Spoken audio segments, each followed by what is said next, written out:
Okay, you are not going to believe this one. We're diving into the absolutely wild story of Donald Trump's first dinner out in D.C. We're talking insults, protesters, and some seriously expensive seafood. And hey, before we get into all the drama, make sure you hit that subscribe button and turn on notifications. You really don't want to miss what we break down next. Yeah, you heard that right.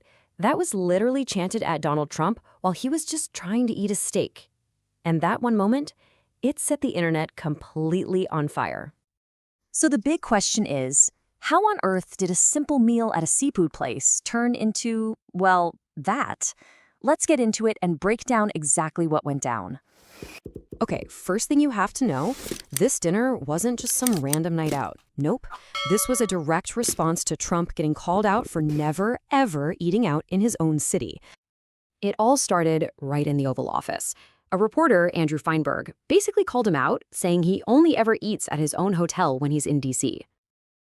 And Trump did not love that. He got pretty testy and basically took it as a personal challenge. And just like that, the whole dinner was on. And the pressure was already mounting.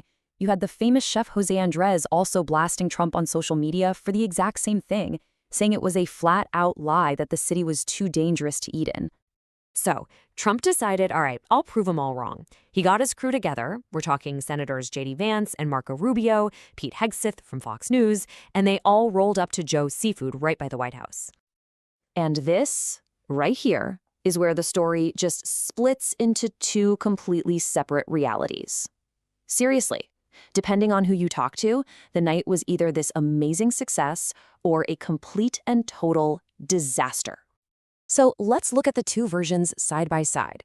On one hand, you have the White House's story of a triumphant night out, and on the other, you have the protesters claiming a chaotic victory. Same dinner, two totally different tales. All right, first, the White House version. They released a video. Trump gets a huge round of applause when he walks in. He gives this little speech about D.C. being safe, gets a big laugh. The whole thing looks like a home run. But at the exact same time, this was happening. Activists from the anti-war group Code Pink actually got inside the restaurant, whipped out Palestinian flags, and started chanting right at Trump's table.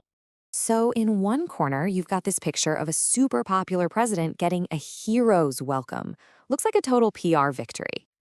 And in the other corner, you have a tense showdown with activists that forces security to get involved. A total disruption. So which one is the real story? And we can't forget, all of this political theater went down at a place where the Alaskan king crab costs over $100.